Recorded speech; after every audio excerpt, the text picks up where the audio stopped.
Hello and welcome to The Most Significant Bit, a podcast that explores the connections between engineering, technology, humanities, and the arts. I'm Jackson, and today we're discussing Velcro.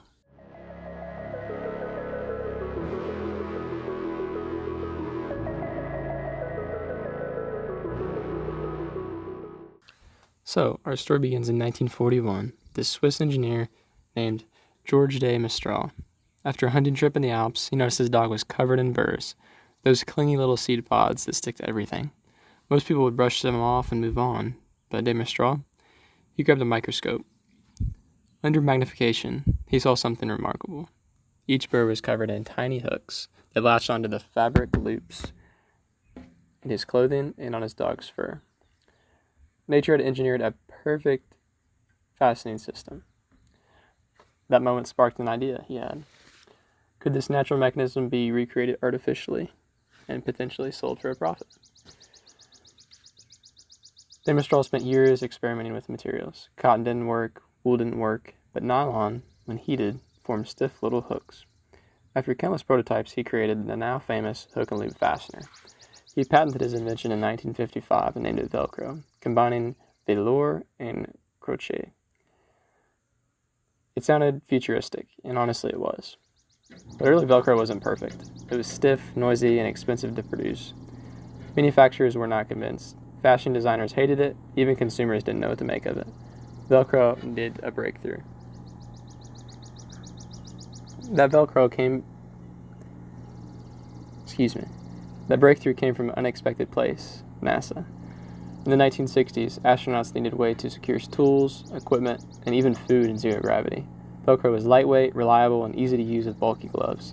Suddenly, Velcro wasn't just a weird fabric fastener, it was space technology. That's a great selling point, right?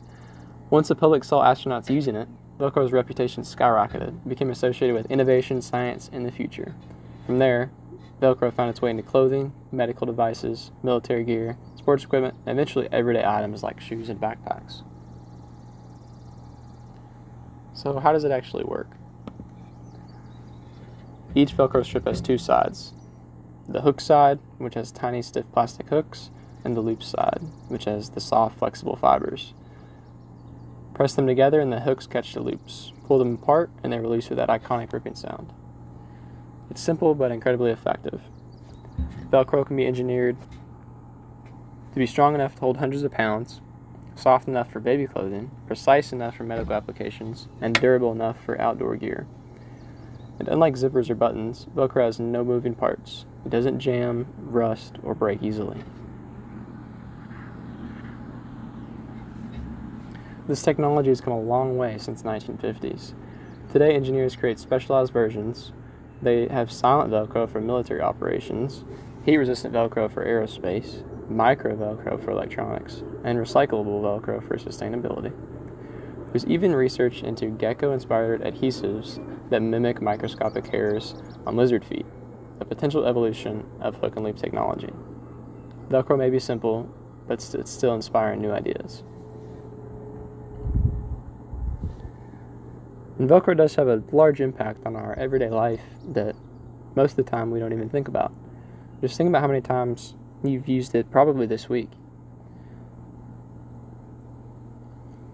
Your wallet may have Velcro, your jacket may have Velcro, your camping gear, medical brace, cable organizers, your car's interior panels.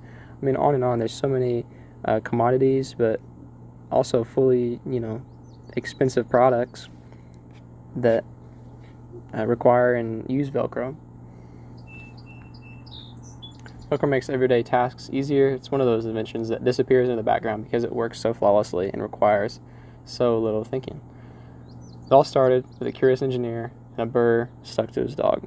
So, remember, be curious and explore what seems simple.